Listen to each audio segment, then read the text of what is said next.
Hi, Wayne Sorbelli here, going over some Pink Floyd, Comfortably Numb, the second guitar solo, or what I refer to as the epic solo of all time. Really, I love it a lot. When I'm navigating through that, to cut right to the chase, I'll say I'm thinking in B minor, blues scale, B minor, pentatonic, and in some instances even B minor, all 7-note scale. A few instances I'm taking a blues approach to the solo. Now, mind you, I'm just trying to copy what David Gilmour is doing. When I'm saying what I'm thinking, this is just how I'm navigating, trying to play and sound what I hear him doing. His hands may be moving differently to do it, whatever. I'm just showing you how I'm getting the sounds that I hear. And for the record, literally, only the first half of the solo that I did was my interpretation of his solo. I haven't learned the second half of the second solo yet.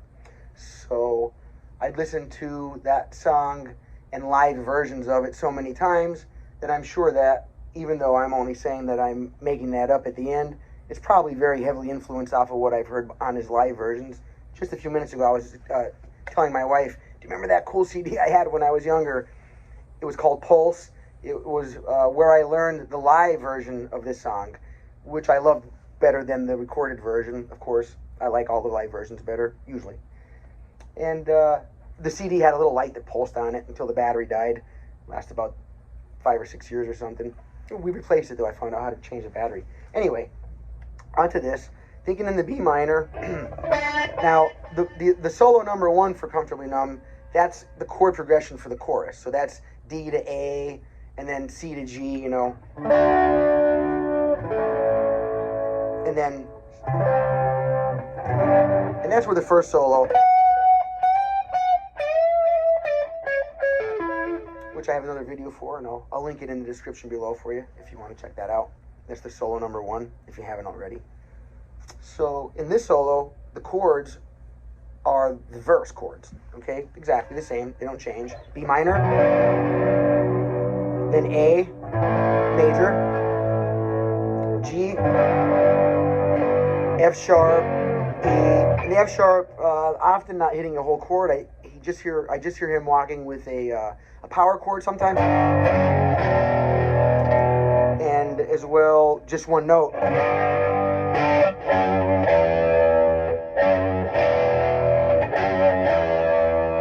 E, and then back to B. G,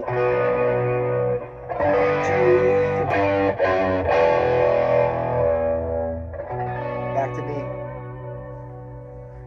So it's coming in. Dun, dun, dun, dun, dun, dun, dun. So his first notes are on that first B minor coming in, okay?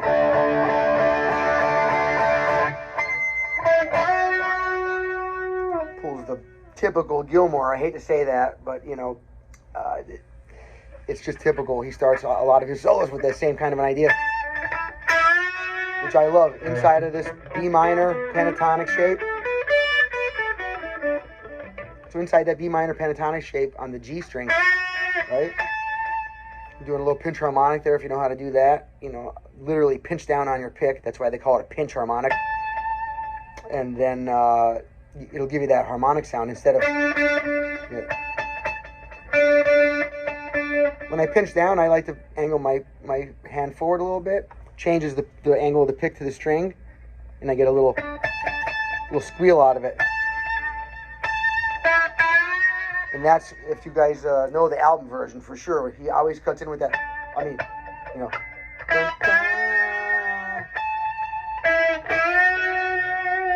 And it's obvious to me when he's using the whammy bar and when he's not. I can tell the difference. On a hand vibrato, the note okay, listen, on a hand vibrato, the note ever only rises because you can't loosen the string, right? So on a note vibrato, a hand vibrato, the note's always rising on the vibrato. Ah, ah, ah, ah.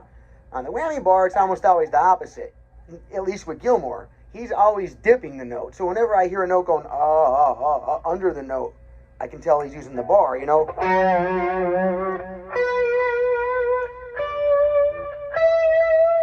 that? It's way different than if I was shaking the note, my note's going up. When I'm using the bar, it's going down. My ear might be a bit more sensitive than most people's because I live in this zone about 10 or 12 hours a day. But just for those that are curious, that's how he's doing that. All right. Now, starting off, like I said, G string. And I like the whammy. The copy's what I hear on the recording.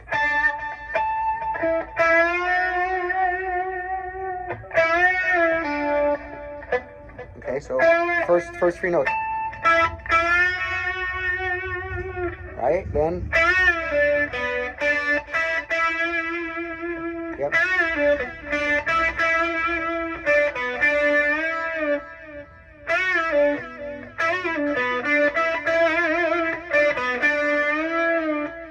You could bend up with your finger or bend with the bar if your guitar is set with a full whammy like this. If not, for those that watch my channel, you'll know I'm almost always on a hardtail guitar, Les Paul or SG or something like that.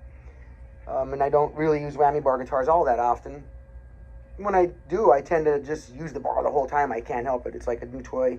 So I limit myself for special occasions like this. And Jimi Hendrix, stuff like that, right? Van Halen. Okay.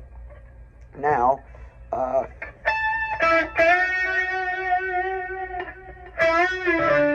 see that one?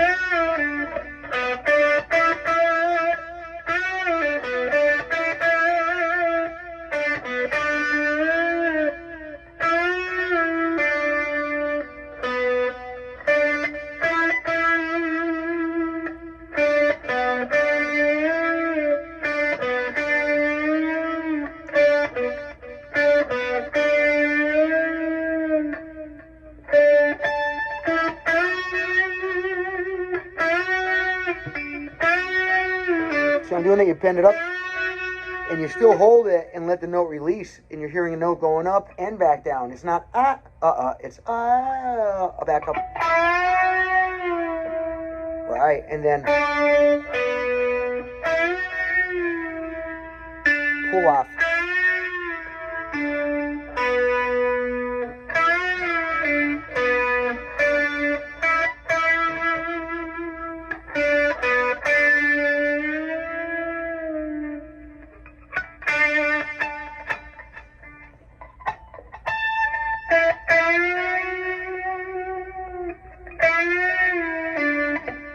Oops, sorry.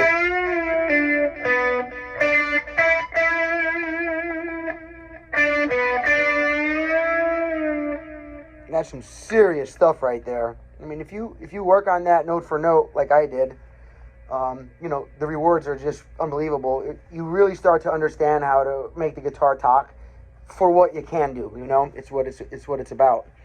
Let's see here now.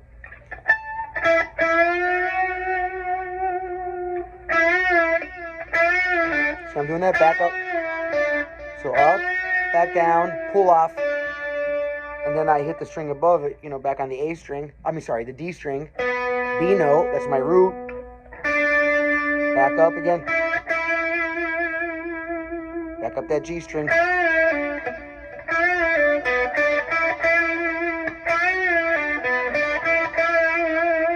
So phrase 1. Phrase 2. Phrase 3. Or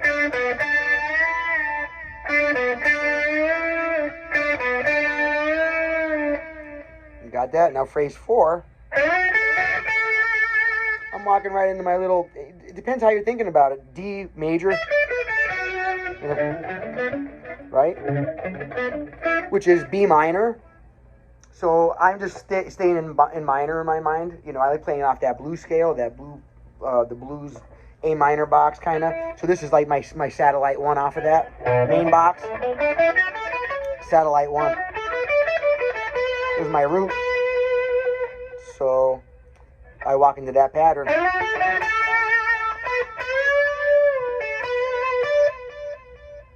So I'm sliding from my 9 up to my 11. Okay, so it's,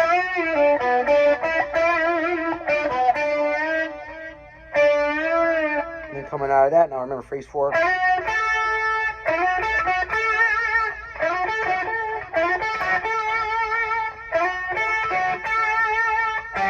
Oops.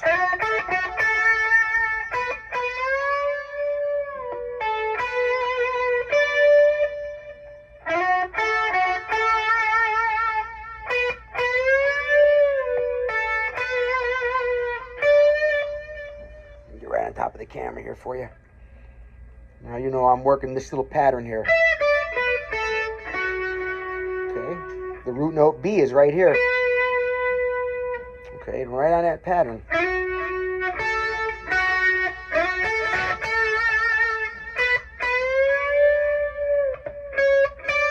Now if you look, that's a 1.5 bend. So I'm not just bending to this note like normal. Here's a half step bend, there's a whole step. 1.5 up to that G.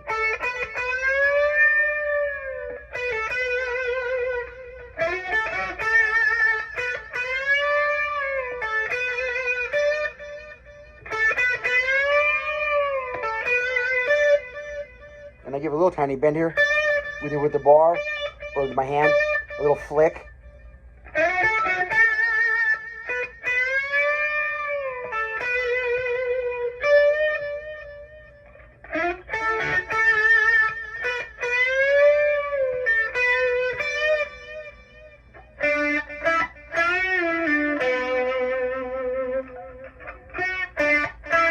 Same as my starting notes. Resolving back on the B note.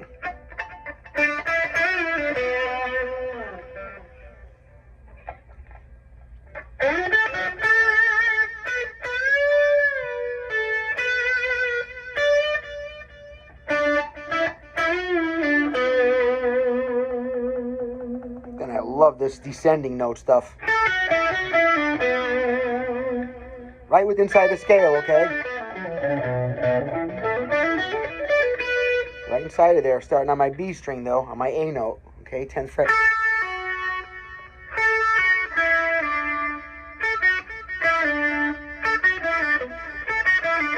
Right inside of there, let's see.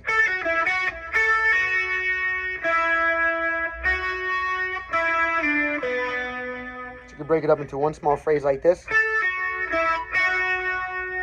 I'm pulling off from my 10 to 7.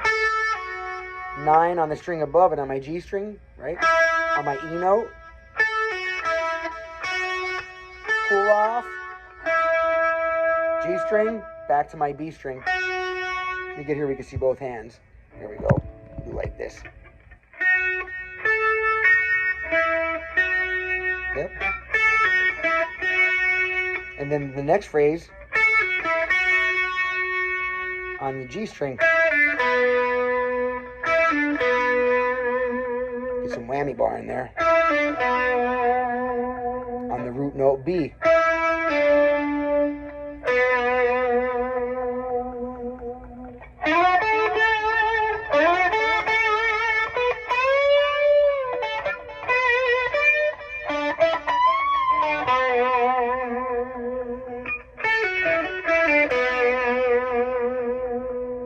Next phrase.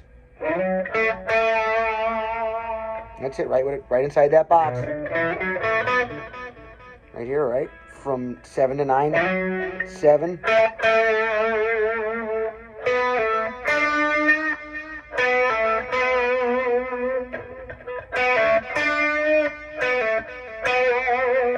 First is a pull off, and then the string under it. The pull off is on 9/7, right? On my D string.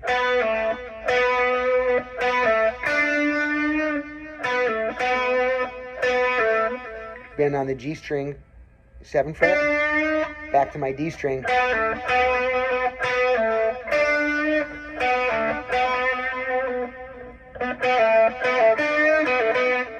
This stuff sounds a lot different when you start doing it faster now, you know?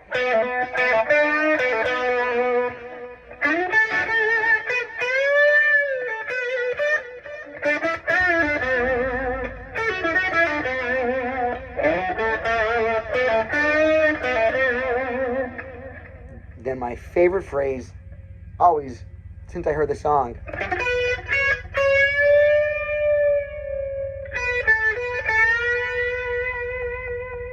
I just love that. He does this rake. So these, you're not really hearing any notes with these strings. You're just hearing the kind of the percussive chord, right? Until you get to the last string. It's called a rake.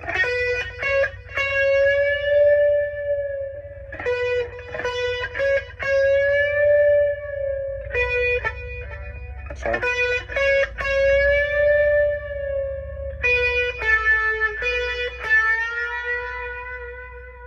Whole step bend.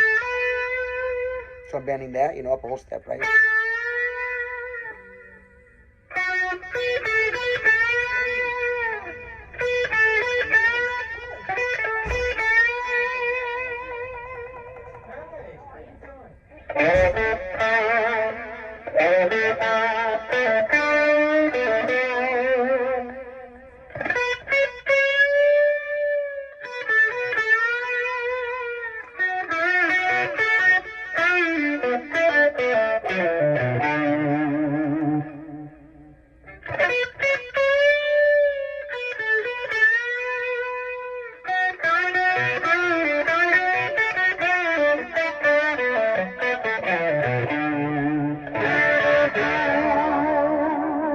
And then from there, it's all making it up because I haven't learned the rest of it yet.